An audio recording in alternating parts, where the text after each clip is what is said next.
Pod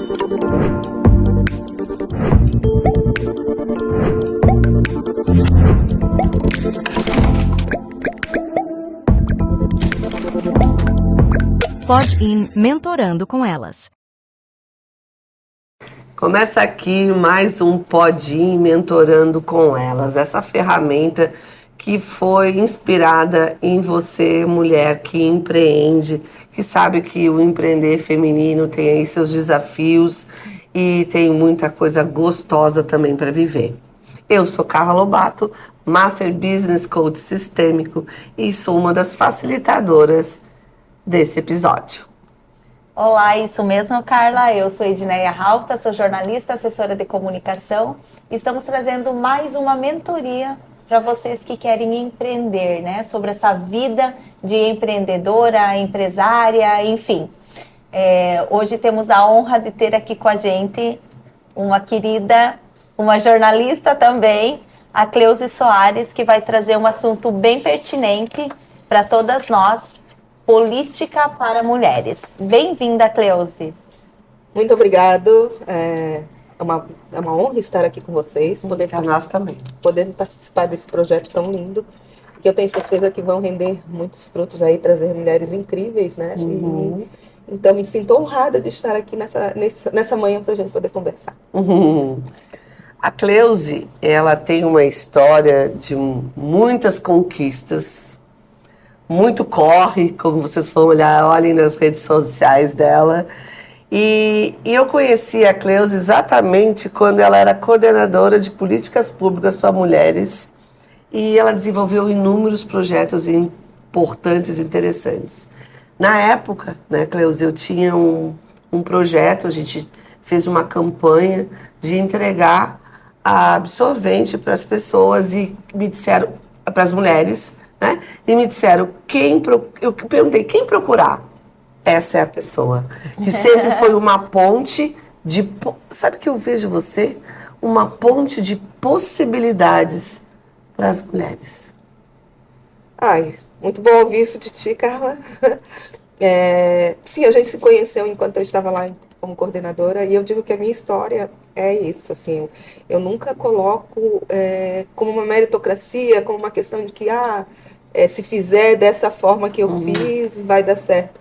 Eu digo, se fizer dessa forma que eu fiz, você tem a possibilidade de chegar, de alcançar, de fazer o que você gosta, né, com o seu propósito. Sim. Que na coordenadoria da mulher foi muito isso, foi o propósito, né, eu trabalhava com isso, mas eu coloquei muito meu propósito, né, lá na coordenadoria. Então, eu desenvolvi lá desde 2021 a 2022 trabalhos importantes e significativos. E eu digo que política pública eficaz é aquela política pública que chega na ponta. Então, os projetos e os trabalhos que a gente desenvolveu lá foram que realmente atenderam a quem deveria atender. Porque a gente vê muita política pública. Eu digo que hoje, assim, a gente tem muita lei, a gente tem muito projeto.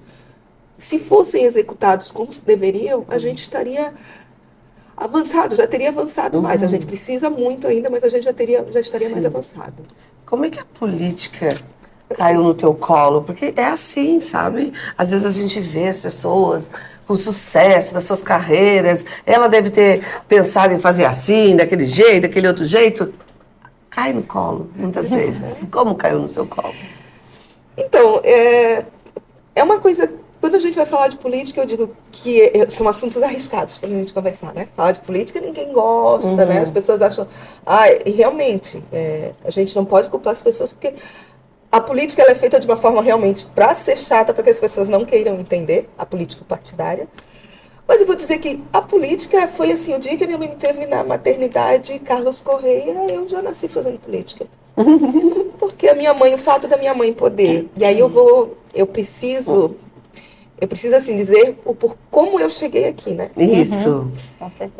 Porque assim, a minha mãe é uma mulher que hoje ela não está mais aqui, aí eu falo dela, eu vou pedir licença porque eu me emociono, tá? Sim, tranquilo, maravilhoso. Porque assim, eu não consigo dizer quem é a Cleusi hoje sem eu contar. Sim. Como é que é o nome da sua mãe? Marli. A Marli. Então, a Marli que trouxe essa moça linda ao mundo. Isso. Conte aí pra nós sobre a Marli. Então, A minha mãe veio do oeste do estado aos 10 anos de idade. Uma menina negra que trabalhava como empregada doméstica já a partir dos 10 anos de idade.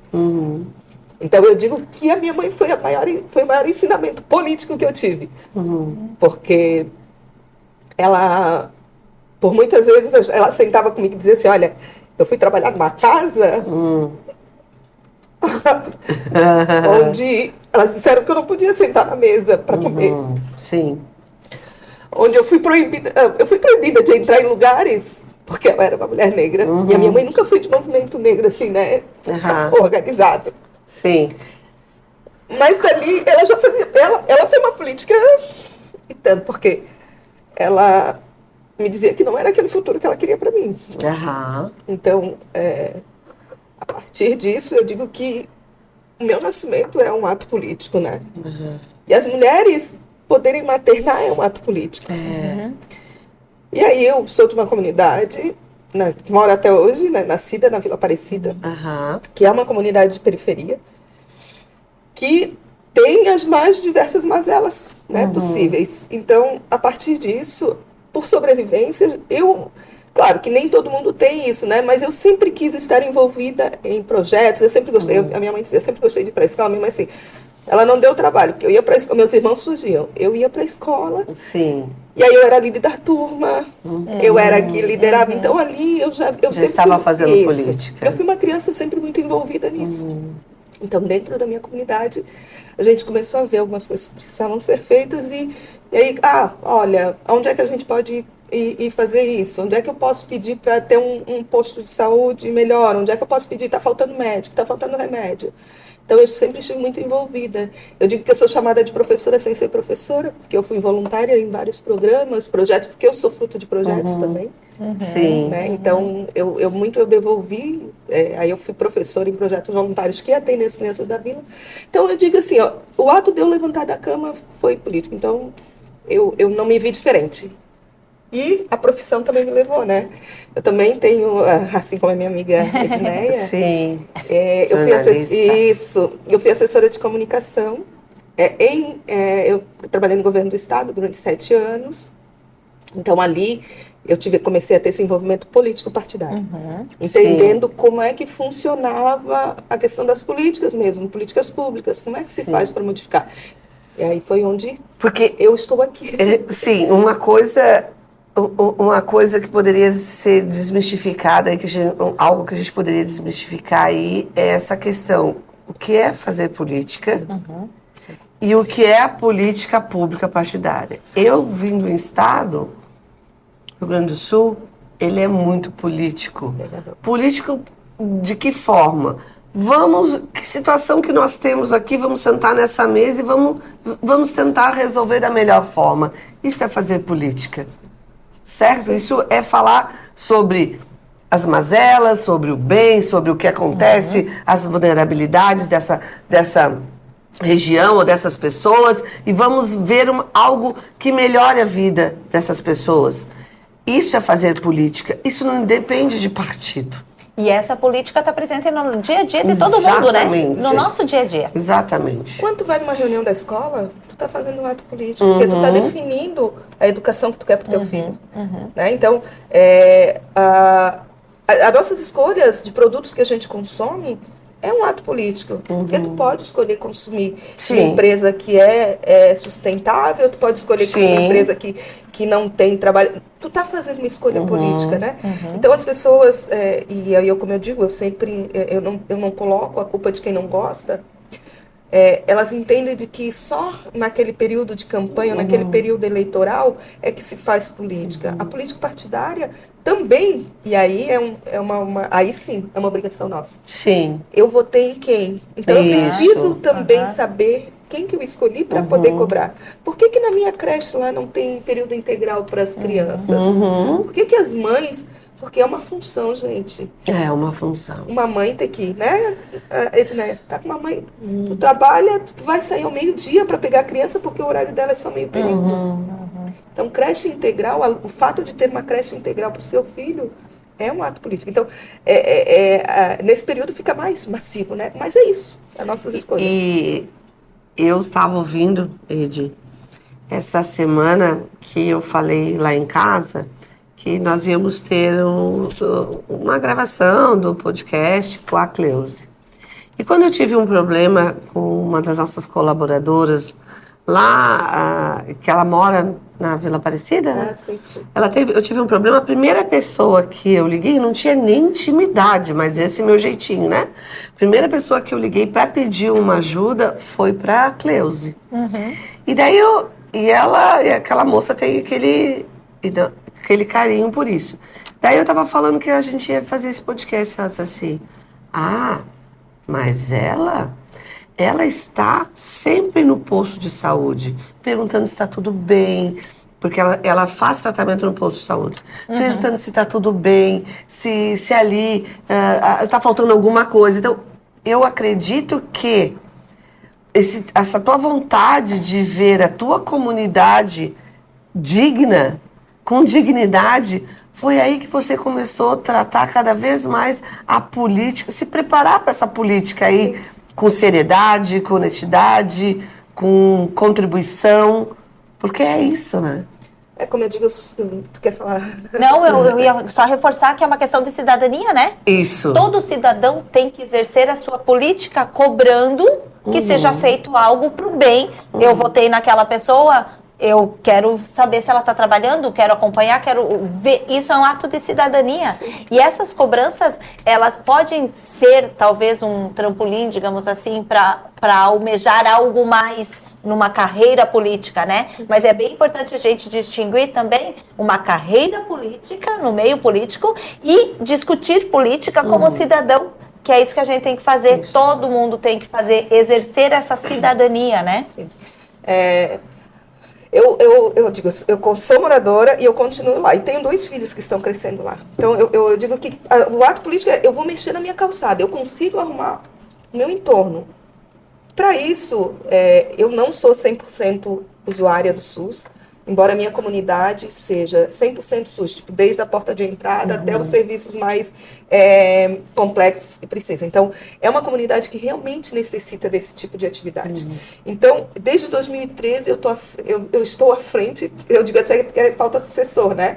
A gente precisa também trabalhar essa questão de sucessão. Precisa. Dentro da comunidade, então eu estou desde 2013 como presidente do Conselho Local de Saúde. Que, gente, é uma função, assim, né? Porque as pessoas, quando vêm assim, tá sem remédio, sem médico.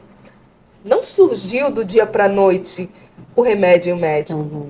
São várias reuniões, é bem complexo. Então, a gente acaba buscando isso. E nisso surgem os líderes comunitários. Que muitos dos líderes comunitários passam a exercer a política partidária. Porque eles entendem que, sim, eles, enquanto liderança comunitária, eles têm um certo poder, conseguem algumas coisas. Só que eles entendem que a política partidária é que vai fazer avançar. Por exemplo, hoje eu quero uma unidade maior. A gente está, desde 2016... numa luta para ter um novo espaço, uma nova unidade de saúde. É vontade política, é questão financeira, tudo. Mas eu, enquanto moradora, eu posso muito pouco. Agora, se existe vereadores ali que dizem, olha, aquela comunidade ela precisa ser priorizada com isso, entendendo também essa realidade. Porque o vereador, ele é dentro dessa questão política, ele é o ente mais importante, porque é o que está em contato direto com a população. Né? Nós temos ali os vereadores, aí eu vou falar do legislativo. A gente tem os vereadores, tem os deputados estaduais, deputados federais e senadores. Nessa escala, o mais próximo da população é o vereador, que é o que está lá entendendo, deveria, né? A priori deveria ser isso. O vereador deveria entender, estar dentro da comunidade para entender qual é a prioridade. Porque muitas vezes vem muita política pública de cima para baixo que não entende a necessidade. Né? Então, por isso que muitos líderes comunitários acabam se transformando em candidatos a vereadora, a deputada estadual, por conta desse envolvimento comunitário e de entender essa realidade. Né? E até mesmo porque ele viu que ali nessa comunidade ele fez a diferença. E ele pode fazer a diferença em outros ambientes também maiores, seja no município, seja no nível estadual, enfim, né? Eu acho que vem muito disso, de você ver o quão importante você foi para aquela comunidade e agora querer ampliar o seu universo com novas conquistas. Eu digo assim, porque a gente reconhecer, a gente é o dar e receber, né? A gente faz as coisas sem querer algo em troca, né? E minha filosofia de vida, essa sou eu. Só que a política, ela traz também algumas decepções pra gente, né? Porque a gente faz muito trabalho, como eu falei, essa questão de lideranças comunitárias, a gente tem que ter muitas conversas para a gente conseguir avanços mínimos. E eu sou uma pessoa que pouco paro na comunidade. Eu trabalho muito, sempre foi, desde muito cedo, porque eu trabalhava de manhã, eu trabalhava no supermercado, aí trabalhava até 7 horas da noite, saía correndo para a faculdade, aí chegava 11h30 da noite, e aí o meu ciclo era esse. E aí, logo depois que eu me formei, eu na verdade, no último semestre de faculdade, eu engravidei. Então, aí logo, tipo, a missão de ser mãe me tomou um tempo. Ali, e nisso, aí começo a trabalhar. Então, eu sempre fui muito de estar, circulo na comunidade, mas muito fora. E hoje, porque por uma pessoa que trabalha no meio político, eu já fui candidata a vereadora em 2020. E fui candidata a vereadora em 2022. Eu fui a vereadora mais votada dentro do meu bairro, né, dentro da minha escola. Isso é um reconhecimento do trabalho feito. Sim. Com certeza. Em 2022 eu fui candidata a deputada estadual. Também tive uma votação expressiva, mas às vezes a gente fica assim, meu Deus, as pessoas não veem o teu trabalho. Assim, eu ouço muito, tá? Sim. Mas tu não faz nada pela comunidade, eu não te vejo na comunidade. Eu escuto, por isso que eu digo que a política, às vezes, ela também nos decepciona, porque eu não quero receber. Mas quando tu te coloca à disposição, o voto é o melhor retorno do teu trabalho. Nossa, então, o que eu tenho feito? Aí tu fica te questionando, né? Mas não é isso que me limita ou que me impede de permanecer. Eu vou continuar trabalhando e agradeço. Eu fui a mulher mais votada em 2020 dentro do partido.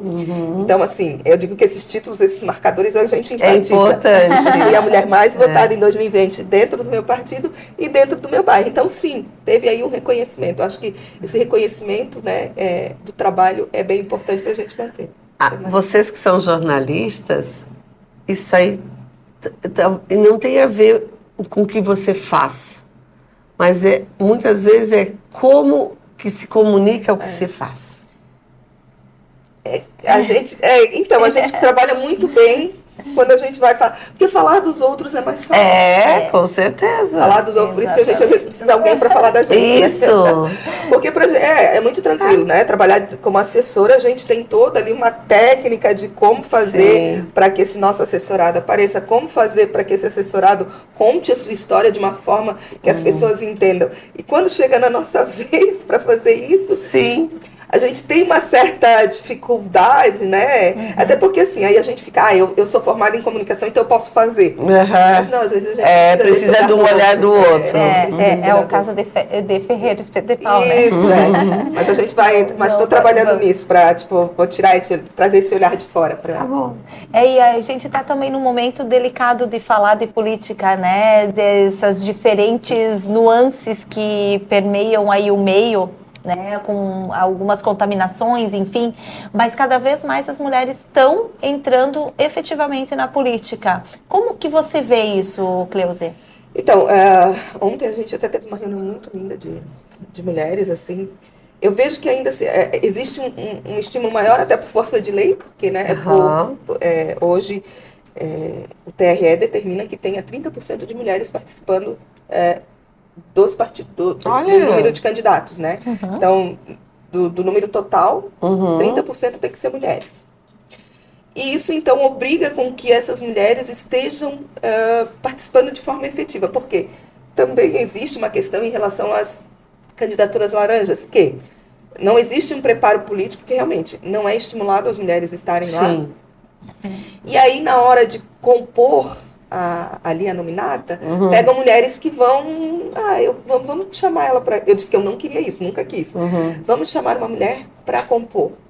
E aí as candidaturas laranjas estão sendo também caçadas. Hoje eu vejo... Está certíssimo isso. Sim, é importante, por força de lei tem que ser, né? Às vezes, eu vejo ainda que existe... Nós estamos, né? A política ela ainda tem muitos homens, mas a gente tem aí um número de mulheres muito grande vindo. Mulheres com prioridade, mulheres com que sabem o que pode ser feito enquanto mulher. Então, a gente diz que na bancada do Estado, teve, na última, não essa legislatura, mas a legislatura anterior, tiveram 7 mulheres deputadas estaduais. Foi um período que elas conseguiram implantar muita coisa em relação à mulher. Elas implantaram o Observatório da Mulher, a Procuradoria da Mulher. Olha então, só. assim, não é só uma mulher, é um coletivo de mulheres Sim. entrar. Eu falei no Sebrae delas, onde a Marina teve, sobre a força do coletivo feminino. E isso funciona tanto dentro da comunidade e na política também, porque uma mulher sozinha ela não vai. Então a gente está nesse programa de não só mais mulheres candidatas, mas mulher votar em mulher. Para que as mulheres entrem. Porque nós somos 52% da população, do eleitorado. E as mulheres não conseguem chegar. Hoje na Câmara de Vereadores nós temos 4 mulheres, 5 mulheres. Então assim, nós tem 23 cadeiras. Poderia ser pelo menos meio a meio, né? Seria justo. Aí entra a sororidade, né?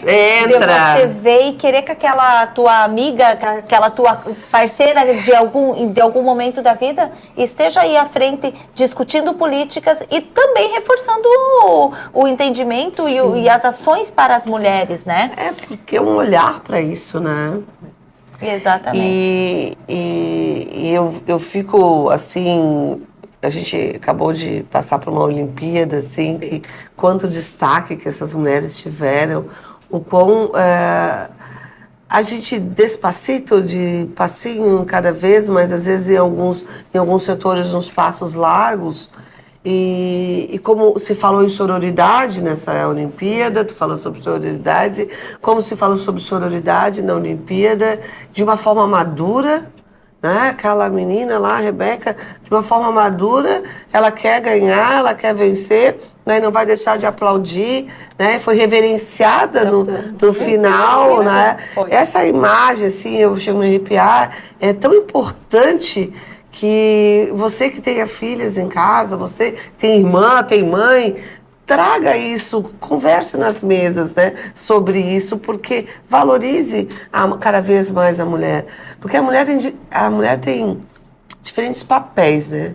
Nós somos mãe, nós somos esposa, primeiro nós somos filhas, né? Temos inúmeros papéis e dentro das empresas cada vez mais tendo liberdade, tendo propriedade, né? Autoridade, e criando nossos espaços.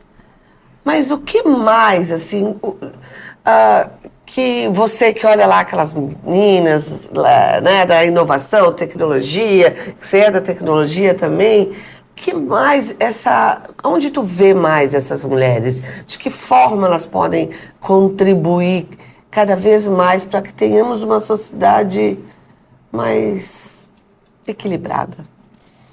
Então, cara, um assunto bem. Isso daria mais um podcast.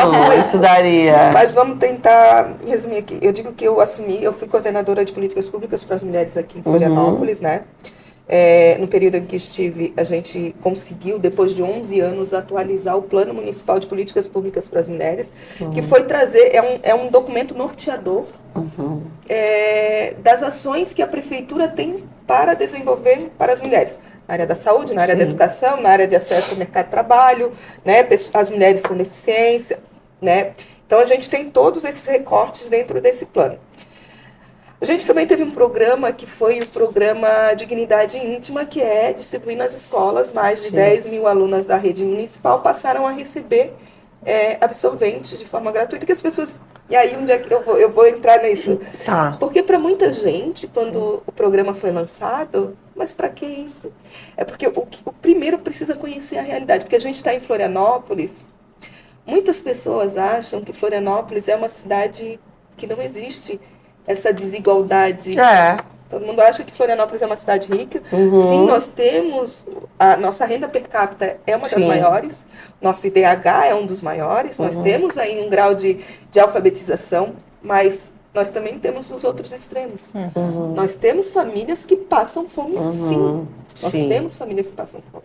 E essa realidade muitas vezes não é colocada, não é trazida. Então, quando se fala em disponibilizar absorvente, né? É pra gente. É o básico, né? Mas é um que artigo muita gente caro. não tem. Mas é Que um muita artigo gente não- que tem um valor agregado. Sim. Por que, É que um não é post feito rosa. isso? Por que, que não é feito de uma outra forma? Para que todos todos tenham. tenham acesso. Para que não precise ter doação. Não precisa. A maneira de se trabalhar isso é que isso aconteça de uma forma natural que não precise de doação.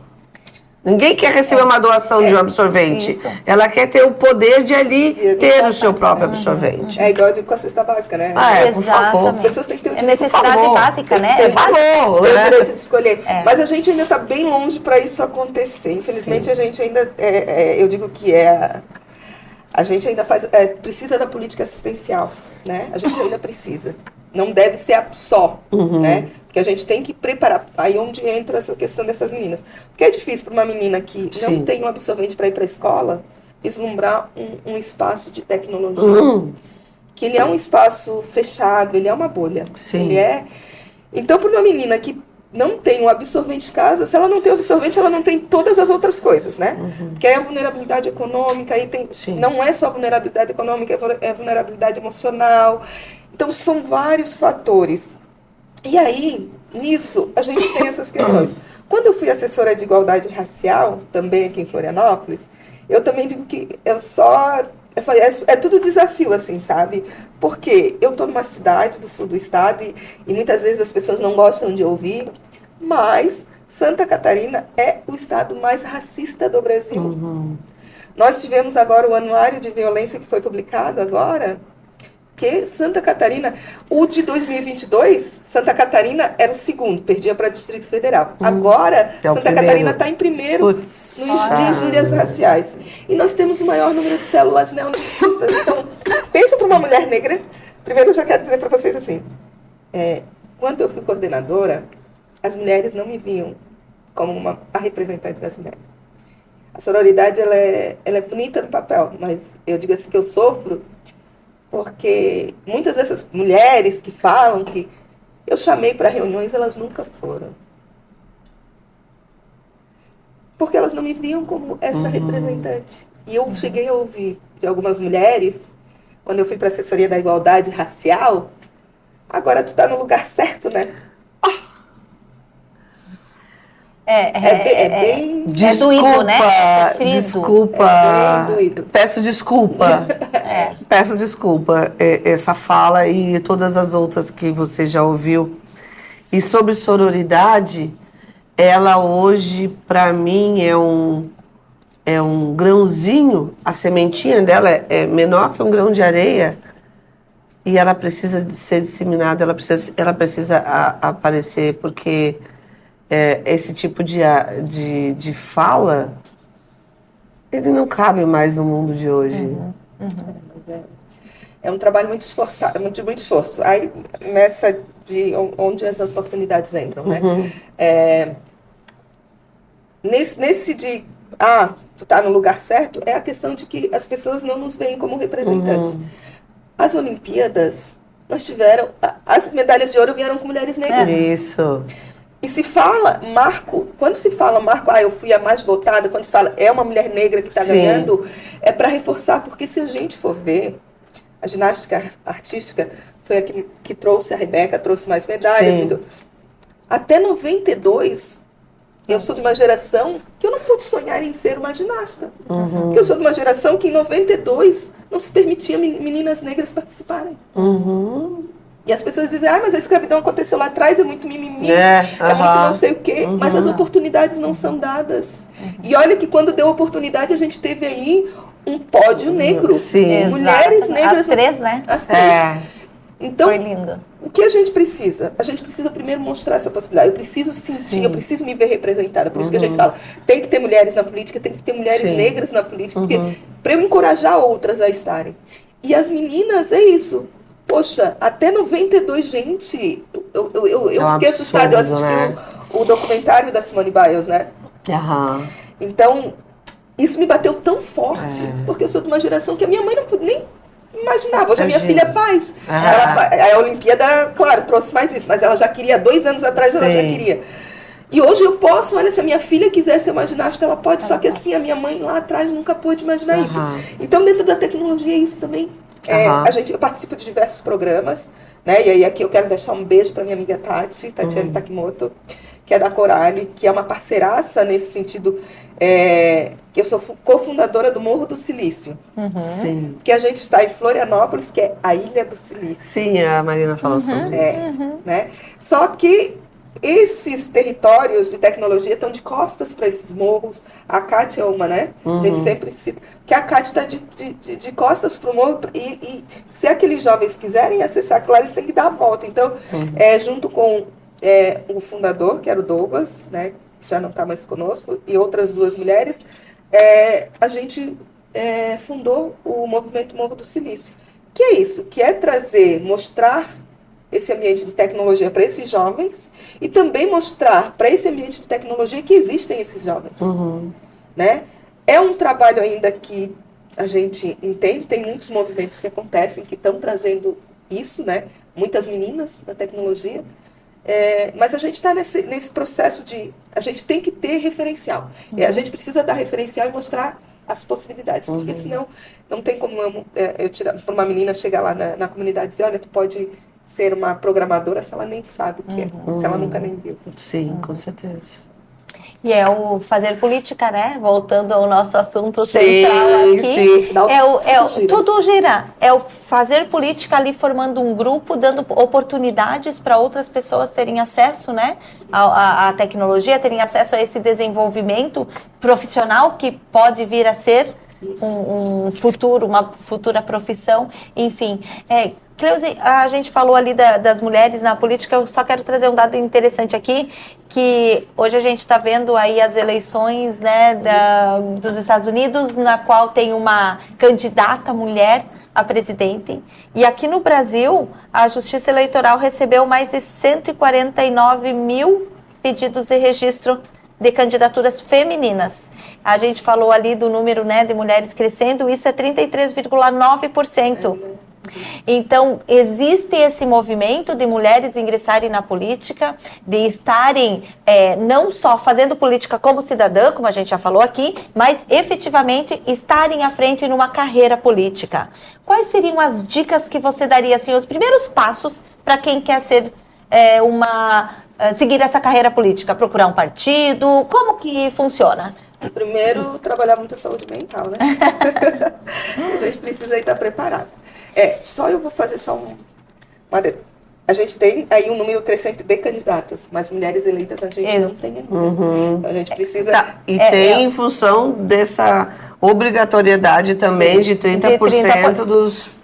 O que me chamou a atenção foi que foi 33,9%. Claro, aumentou um pouquinho ali, Sim. Talvez justamente de alguns lugares onde tem mais mulheres com essa demanda. Mas isso já mostra uma evolução também da mentalidade, porque se as laranjas estão sendo caçadas, são mulheres que efetivamente querem estar ali à frente. Aí, claro, o outro passo importante, que isso daqui a pouco a gente vai ver, quais são os números reais, quando a gente tiver as eleições aí e fechar esses números, né? Mas já é Na verdade, assim, eu digo que aquela menina que, né, vamos falar na política, aquela menina que é a liderança, que é a oradora da turma, que é o meu caso, foi sempre assim, a oradora da turma. Os grêmios estudantis, eles são um movimento político muito importante nas escolas, né? Infelizmente, hoje são poucas as escolas que têm esse movimento do Grêmio Estudantil ali. Quando tu reivindica... o meu filho participou de uma questão dentro do colégio dele, que a professora sofreu um ato de racismo. Todos os alunos foram fazer um ato na frente do colégio, né, para defender, para falar sobre a questão. Então, eles fizeram a política deles. Meninos de 14, 15 anos. A partir dos 16 já pode votar. Então, a questão do envolvimento comunitário, né? A gente, quando tu tá em um espaço, num coletivo, né? Quando tu tá à frente dessas reivindicações, né? Se envolva mais nesses espaços. Se envolver com as questões da tua comunidade, se né? envolver com as questões comunitárias. O network é muito importante, né? Porque precisa conhecer quem pode te abrir essas portas. Uma outra questão. A gente tem, quando fala político, para ser, né, para estar efetivamente na política ali, política partidária, é necessário estar filiado a um partido. E aí a gente tem a questão dos extremos. Ah, mas eu vou me filiar nesse partido, eu vou me filiar nesse partido, né? E aí a Sueli Carneiro falou, né? Entre direita e esquerda, eu continuo sendo uma mulher preta. Isso. Então, assim, a gente tem partidos de direita, a gente tem partidos de esquerda, a gente tem partidos de centro-direita. De centro, né? E sim, muitas vezes que os partidos antes, as pessoas eram muito fiéis ao que os partidos colocavam, né? Porque a política, ela surgiu, eu digo que política surgiu de voluntariado, que as pessoas tinham vontade de fazer a diferença, então elas, né, se colocavam. Aí foi se criando os parlamentos e tudo, mas num primeiro momento se funciona de forma voluntariada. Então, quando tu coloca que precisa ter um partido, muitas vezes tu não tem muita afinidade com o partido, mas se é o partido que está te abrindo a porta para poder acessar o espaço, utilize, né? Utilize. Então, é necessário estar filiado a um partido, ver quais as bandeiras ou quais as causas que te levam a querer trabalhar, né? A querer estar à frente. Independente de ser essa política partidária, o movimento que você faz no seu prédio, na sua rua, na sua escola, você já está fazendo política. Por mais que as pessoas digam, eu odeio política. Querida, você andar de ônibus é política. Então, assim, é isso, assim, entender que nós somos um ser político. É isso. E ter essa vontade mesmo, né? Porque política, ela demanda muito tempo. Porque a gente tem que estar no lugar onde as pessoas... Sim, assim, ó, a vida de um empreender, porque política também é empreender, tá? O intraempreendedorismo, a gente fala. Como é que fala?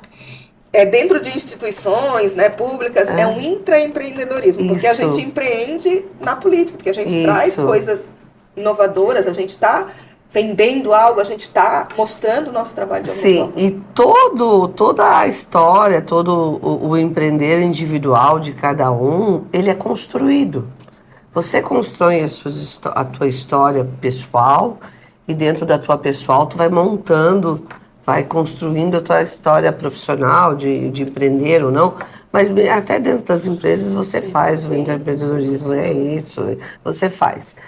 Essa construção, você que tem uma experiência vasta aí, porque a Cleusi, ela tem uma característica muito forte, que ela entra em todos os espaços. Às vezes um sorriso não é muito largo para ela, mas o dela é muito largo para o espaço. Qual é a orientação que tu daria para essas pessoas que estão construindo, para jovens que estão começando a construir o seu empreender na vida, para chegar em todos os espaços de uma forma que você conquistou, Cleusi? Isso é uma coisa que me fascina, a maneira que você transita, e não é só nos espaços preto, branco, não é isso, é nos espaços de tecnologia e culinária, arte, cultura, é isso, saúde. Nós somos multifacetadas, né? Nós temos aí multitarefas, e ontem eu ouvi uma fala muito interessante, que a gente, quando é menina, em casa, a gente, isso é nos dado culturalmente, que a gente vai fazer o dever, aí a mãe diz assim, lava a louça, aí tu tá fazendo o dever e lavando a louça, aí de repente a mãe coloca mais uma coisa, vai arrumar o quarto, aí tu começa a ter que arrumar o quarto, lavar a louça aí, fazer o dever, e aí nisso tu vai criando essa habilidade de fazer multitarefas, né? E aí a minha mentora, minha mãe de novo, uma vez eu fui com ela num espaço, num lugar, aí eu fui com ela, e eu disse assim, ai mãe, eu não vou, eu devia ter uns 12, 13 anos, eu disse, ai mãe, eu não vou entrar, tem muita gente. E ela, na sua sabedoria de 5º ano, que ela foi, né, sabedoria da vida, ela chegou e disse para mim, gente como você. Então você vai lá, você vai entrar e você vai ficar. Então, é isso, Carla, assim, muitas vezes, como tu mesmo fala, né, e eu já compartilhei muito isso, né, porque São dores que a gente sente. E às vezes eu ouço assim, mas não pode ser vitimista, não pode. Gente, eu sou vítima e nem ser vítima, e nem me sentir como eu posso. Entendeu? É porque assim, eu já chorei várias vezes com vocês. Né? É porque assim, é de adoecer mesmo. Ser mulher negra, no Brasil e no mundo, é de adoecer. É uma fala que parece vitimista? Mas é porque assim, a gente é vítima de micros e macros agressões. Só então, não é uma fala, você já passou, não é uma fala vitimista. É legítimo. É legítimo. É só você saber que você já passou. E aí, de novo, eu não quero aqui ser o exemplo. Eu digo que é possível, né? Mas é tentar transformar essas dores, essas agressões, essas violências, em alguma coisa que te impulsione. Sim. Não é fácil, gente. Eu tô falando porque hoje eu sou uma mulher mais madura, mas tudo isso, assim, eu passei por... Eu fui acusada de assaltante de ônibus. Eu digo assim, se eu contar as minhas histórias, eu não tive isso no universitário, mas na época que eu fazia faculdade, eu trabalhava, como eu falei, já trabalhava muito, eu saía de manhã cedo, chegava à noite. E eu andando pelo centro da cidade, eu fui acusada de racismo, de roubo. Eu fui acusada por um policial de que eu tinha assaltado um ônibus. Naquela época eu devia ter meus 20 e poucos anos. Aquilo me machucou tanto, mas porque assim, hoje eu conto com mais tranquilidade. Claro. Mas eu fui exposta de uma forma... Imagino.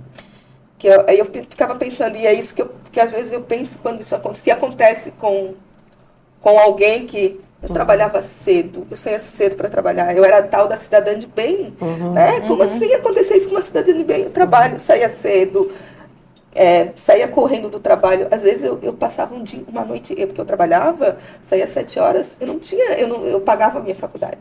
Então eu chegava, às 7 horas, eu chegava às 11 horas da noite, eu não comia nada da minha faculdade. Eu ficava lá, porque faculdade paga, jornalismo na época... Ou tu ia conseguir na UFSC, que era um segundo ou terceiro curso mais concorrido, ou tu ia optar pelas particulares. Claro.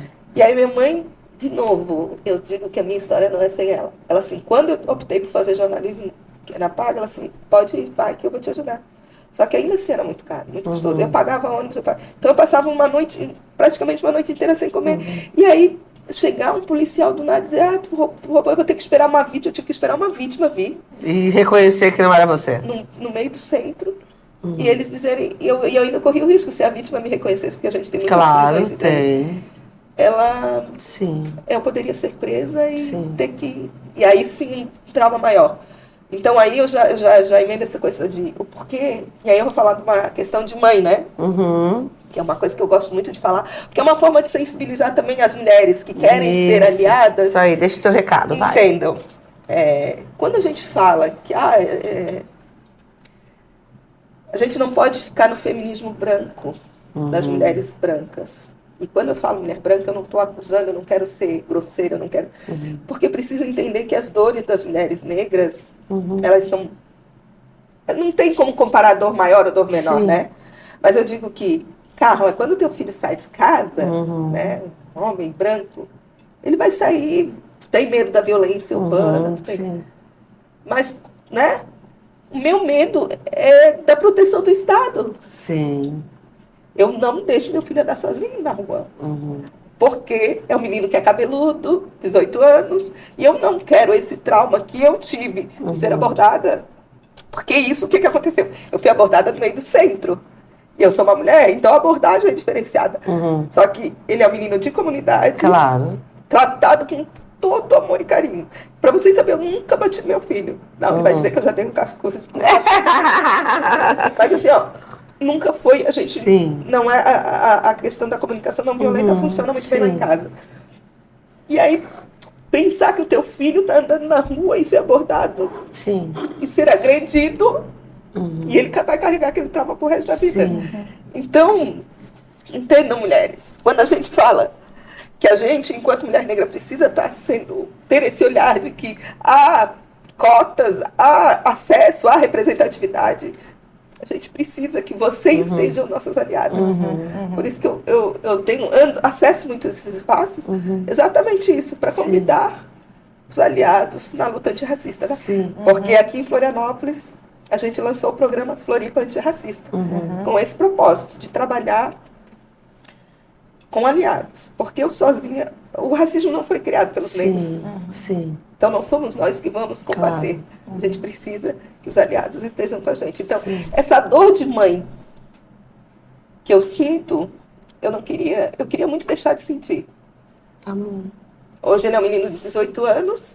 E a primeira coisa que disseram, claro que foi brincando, mas a primeira coisa que disseram para mim é assim, ó, agora ele pode ser preso.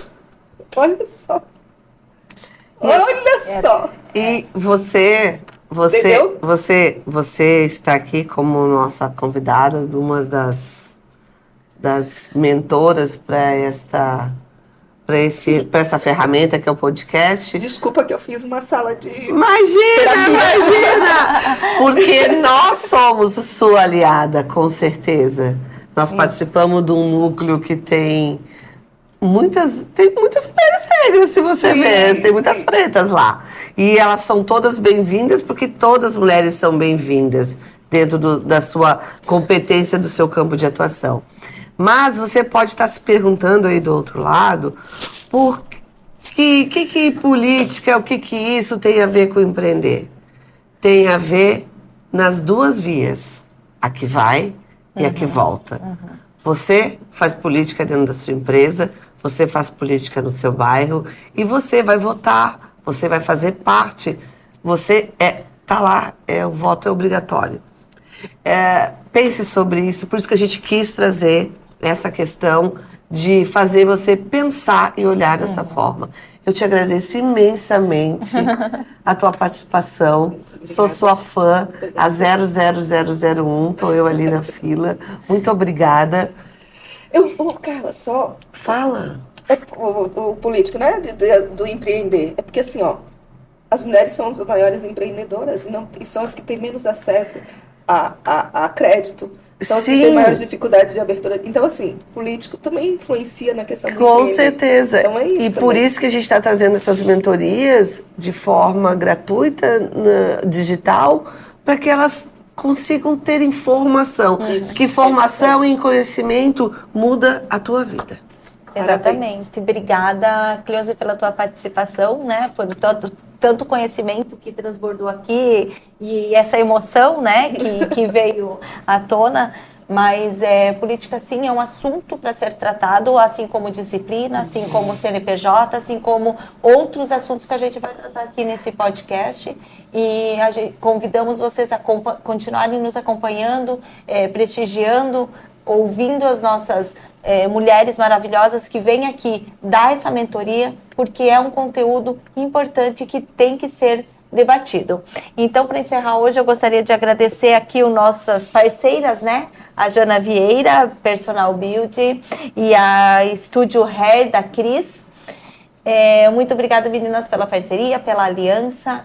E segue a gente lá nas nossas redes sociais, no nosso YouTube e no nosso Instagram. Pode ir mentorando com elas e acompanhe, que aqui você vai ter sempre muito conteúdo. Obrigada pela entrega. Obrigada, Cleusi. Obrigada. Estou à disposição. Obrigada.